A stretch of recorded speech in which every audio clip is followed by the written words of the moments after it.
ඔයාලත් ඔයාලගේ බලු පැටියට කිරි දෙන එක්කෙනෙක්ද?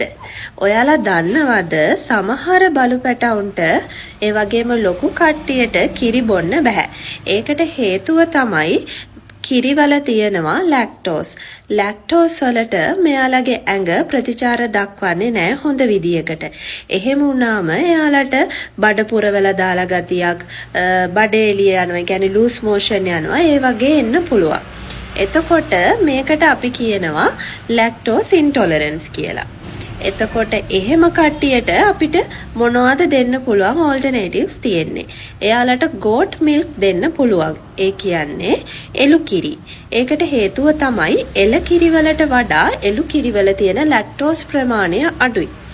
අනිත් එක තමයි දැන් වෙළඳපොලේ තියෙනවා ලැක්ටෝස් නැති එළ කිරි. එතකොට ඒවා අපිට දෙන්න පුළුවන්. අනිත් එක තමයි බලු පැටවුන්ටම වෙනම එනවා කිරි එකක්. ඒක අපිට බලලා දෙන්න පුළුවන්.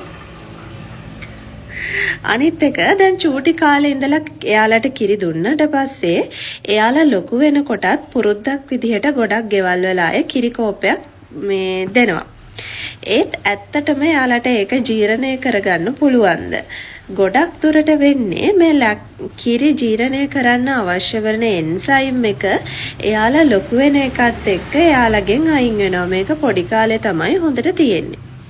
එතකොට ලොකු වෙනකොට පුරුද්දක් විදිහට කිරි දුන්නට එහෙම කිසිම ගැටලුවක් නැහැ.